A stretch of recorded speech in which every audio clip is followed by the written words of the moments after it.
We've got triple the A&A fun for you today. This is the IssuesWatch podcast.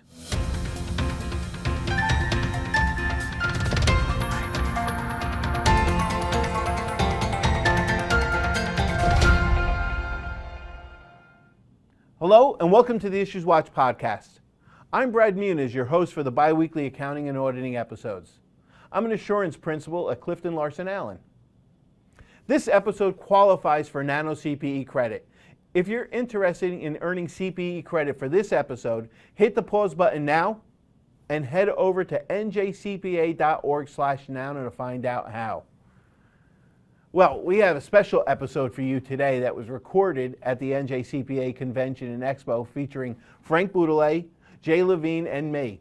I had so much fun at the convention, I'm still wearing my tropical shirt. All right. A quick disclaimer, the views and statements expressed herein are our own and not necessarily those of NJCPA, CLA, Witham, or Prager Metis. Well, take it away, Brad. Well, we're here at the NJCPA Convention Expo, live on the floor. Look at all these vendors and the attendees. This is great. This is great. I love it. I'm here with Frank, if you haven't noticed already. We don't have a heavy topic today. We want to cover some areas. The first one we're going to cover is the FASB. I think it's a conceptual framework. Hey, let's get this guy in here. He knows about the FASB stuff. And by the way, I'll take this. Thank you. Yeah. Oh, he'll hold that for you. So, Jay, what do you know about the conceptual framework? Well, it's something that the FASB just came out with that I think could be very beneficial for smaller businesses, that allows them to report on different economic units of a reporting entity.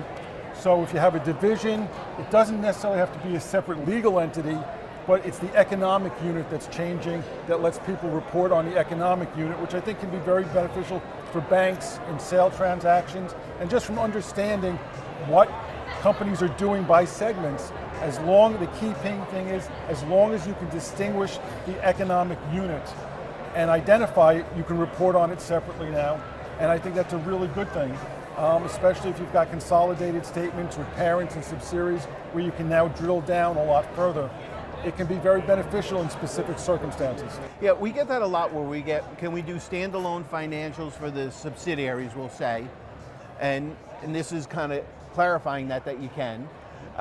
But then all of a sudden people want to do the standalone for the parent itself, and you can't. You have to include all the entities below it, right? You can do the standalone for the parent now because it's different in a rare occasion. Okay. But you really don't want to unless there's a specific purpose. I think one of the major differences of this one is where you had subsidiaries that were each reported on separately. Here it doesn't need to be a separate legal entity. It can just be a separate segment. Like if you have one division that does two separate distinct things, has a retail operation and a manufacturing, if you can divide their economic identity, you can report on each of them separately even though they're the same legal entity, which really does help. It's not based on the legal structure. So this would be good for lenders and other decision makers to be able to review information that's important to them without all information clouded in there. Absolutely. Yeah. Now the conceptual framework, I think is non-authoritative, but it's a guidance that we should be following. And I mean, the conceptual framework dates back to years ago too. That's correct. It's non-authoritative, but yes, it's guidance, and hopefully with more time, this will become generally accepted in the banking community and the accounting community. We'll embrace it so we can enhance the reporting for all the users that we're trying to do, which is really ultimately why you report in the first place. Oh, great. I really appreciate the information. Well, one more thing though, on peer review, as we're both peer reviewers, I think it's critical that that firms that are going to try to use this properly document why they're using it, because I can see firms saying, you know what, I can now do this, I'm just going to show the parent alone because nobody wants to see other than the parent, and that could be a problem. Right. That is absolutely correct. You need to document how you've identified that there's a separate economic unit and the reason for it. Did you hear that word he said? What? Document? Something like document, that. yeah. Document it. It's not something I'm familiar with. Oh, okay. But that's such a great job. You can have your lunch back. Thank you. It's good. Now you're going to be coming in as the vice chair of the A&A interest group. That is correct. It's a great group. You guys provide a great service to the members. And the meetings that I've attended are just so interactive. I think that it's really great, so I want to thank you for doing that, and you and everybody else that's there, and the people, the attendees, the viewers, and listeners should really check out some of the meetings. There's a lot of value to it. Thank you. They stay around. So I have an AICPA update. Okay, mine's not as deep as yours. So the AICPA came out with the technical skills gap analysis, and they're saying that to stay relevant, companies are using more digital technology to try and stay on top of processes, transforming operations and finance functions. Okay. Now, three of us are in public accounting, but this is just as relevant, probably more relevant to people that are in industry. Absolutely. And we're seeing it with our clients that they should be using these tools that are available to them. I know that we're going to start using them in public itself for analyzing transactions and activity, but those that are in industry really need to start using these tools to help them better manage and run their organizations. And it'll help us when we start considering the entity and the risk assessment and everything, what thoughts we have to put into it. Some of the tools there are AI. We just heard this morning about ChatGPT and everything, and other machine learning. KPMG put out a survey and says only 3% of the respondents stated that the finance function has the skill set. That's scary. That is very scary. That's very scary. Now, I think one of the problems is that, and what they need to focus on, is to consider the human element. Sometimes it's difficult. I'm not going to say ageism or anything, but sometimes it's difficult with some of the mature practicing professionals to be able to adopt this new skill set.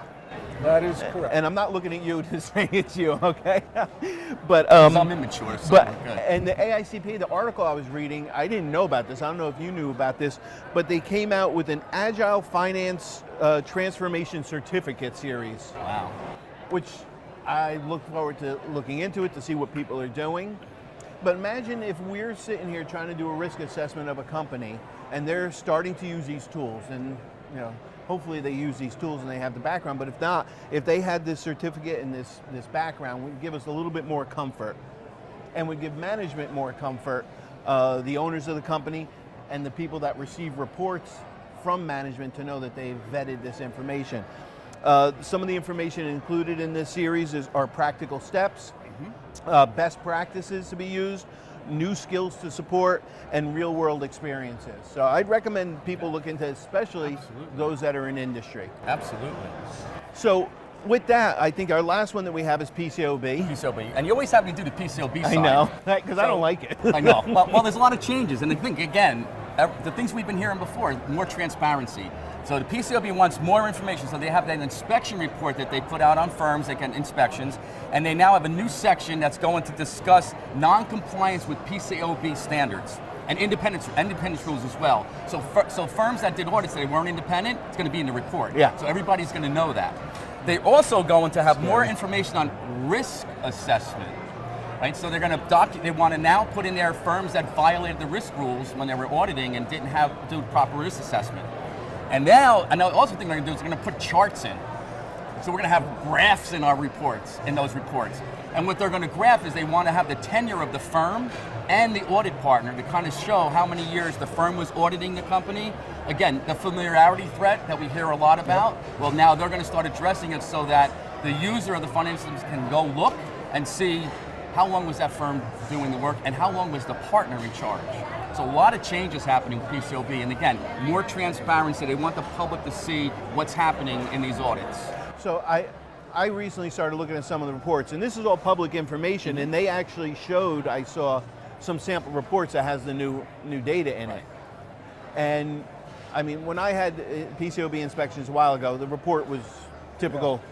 Any report you see. Now it's expanded. I can't imagine what it's going to look like with the graphs now. No, I can't. But it'll be appealing to look at, because they're probably going to be colored graphs too. What scares me are the findings that they're going to put in there. Yeah. Of course, everybody's afraid of findings, but how they're going to put it in there. I mean, you have one independence violation. Right. How many jobs? If they look at 10 jobs, 20 jobs, one, right, and you have one. But they think that's significant. But the problem is, with all this transparency, it's going to make this field of auditors of public companies dwindle. They're going to be less and less. And they've been trying to promote more firms doing public company audits because they don't want just the big four doing them. So now firms will say, I'm not going to do this anymore. If it's so onerous on me and I'm going to get reported, I'm not going to do it. I know that we pulled out of doing public company audits. But it's interesting you said that they want more firms to do it. When I attended a broker-dealer conference one time, They were touting how many firms they got out of doing the broker-dealers Right. because they don't want the firms doing the one-offs. Absolutely. So it's a tough balance between trying to get people in Right. and trying to get them to do the proper amount that they feel is acceptable enough. But it should be interesting. I'm sure you're happy you retired now. I am very happy. Well, Jay, I want to thank you for helping us with this. My pleasure. Okay, I know at the ANA Resource Group, you do a lot of times in the past, you've done the private company council Correct. presentation Yes. and some other areas. So I knew that when you came walking by, I knew FASB was your area to cover. Because I just wanted some pastry. Please have some more. okay, so I want to thank you, Frank, for always joining me on these things. And I want to thank everybody for watching or listening. And if you're not here this year, next year, make sure you come to this. Look at this. This is activity. This is a society. Join us. Thank you. Little Tom Petty in the background. Wow. Good job. No, great job, Brad. And you too, Frank and Jay. Thank you for listening and watching. Visit the NJCPA Accounting and Auditing Knowledge Hub at njcpa.org/hub/accounting for events, articles, news, and podcasts on various ANA topics.